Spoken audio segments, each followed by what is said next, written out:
Hey guys, Petrik here. Today's video will be about my December TBR, and that means this will be the last TBR video for this year.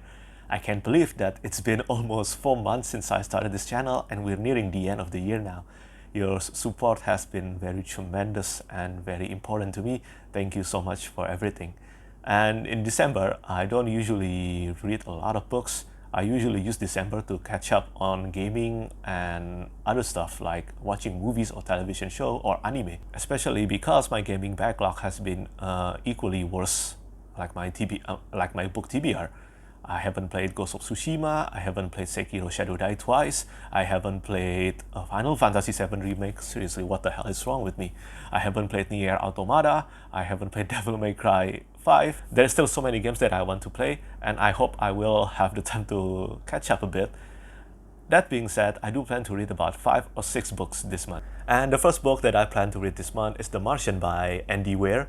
Yeah, this is a very popular book, sci-fi standalone. I have watched the movie and I absolutely loved it, but I haven't read the book yet. And here's the thing about me. For example, if I have watched a television show or movie based on books first before I read the book, and I love the adaptation too, I usually find the books becoming inferior when I'm reading it. I don't know if that will be the case for this one or not, but I've heard from several people who have watched the movie first before reading this book. They mentioned that the book are still very good despite having watched the movie, which they enjoyed as well. So yeah, that's a plus for me, and I hope that will be the case for me as well. That doesn't happen often because I think the last one that I can recall is A Song of Ice and Fire by George R. Martin, especially for the first 3 books. The second book that I plan to read this month is The Only Good Indians by Stephen Graham Jones. This is a horror book. I haven't read anything by Stephen Graham Jones, but a lot of my friends have read his work and especially loved this one. This one was sent to me by Goodreads. Seeing that a lot of my friends loved it, even though horror isn't my particular genre to read, I might as well give it a try, and it's short anyway. I think it's only about 300 pages long. It's mentioned in the back that it is one of 2020's buzziest horror novels, and the official blurb mentions seamlessly blending classic horror and a dramatic narrative with sharp social commentary. The Only Good Indians follows 4 American Indian men after a disturbing event from their youth puts them in a desperate struggle for their lives. Tracked by an entity bent on revenge, these childhood friends are helpless as the culture and traditions they left behind catch up to them in a violent, vengeful way. So, sound interesting enough. And the third book that I plan to read this month, again, this is not my particular genre to read, is Hollywood Park, a memoir by Michael Jollett. This was also sent to me by Goodreads, and I'm going to read it for pretty much the same reason as The Only Good Indians, because this was sent to me. And somehow, some of my friends have read this one. My co-blogger have read it and absolutely loved it. I have actually read 1 or 2 chapters, and the writing was so beautiful. And yeah, I thought I might as well read it in December. The next book that I want to read in December, and this is pretty much the biggest reason why my TBR is so small, is Shogun by James Clavell. This was highly recommended to me by Richard Nell, the author behind Ash and Sand trilogy.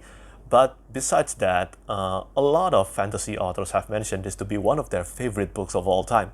And this is a very thick book. It's 1,300 pages long, and if I'm not mistaken, it's 500,000 words.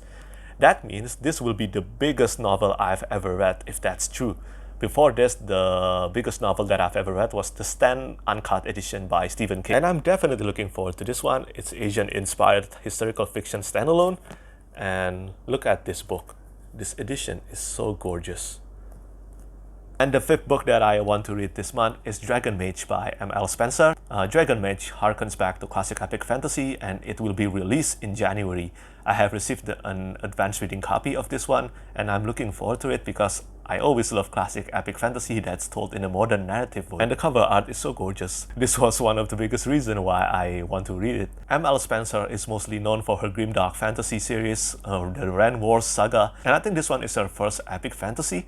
But if the praises towards her grimdark fantasy applied here as well, then I'm sure I'm going to enjoy this one. And the final book that I'm going to read in December is Pawn's Gambit by Rob J. Hayes. This is the second book in the Mortal Techniques series. The first book in the Mortal Techniques series was Never Die. Never Die was an Asian-inspired fantasy standalone that I absolutely loved.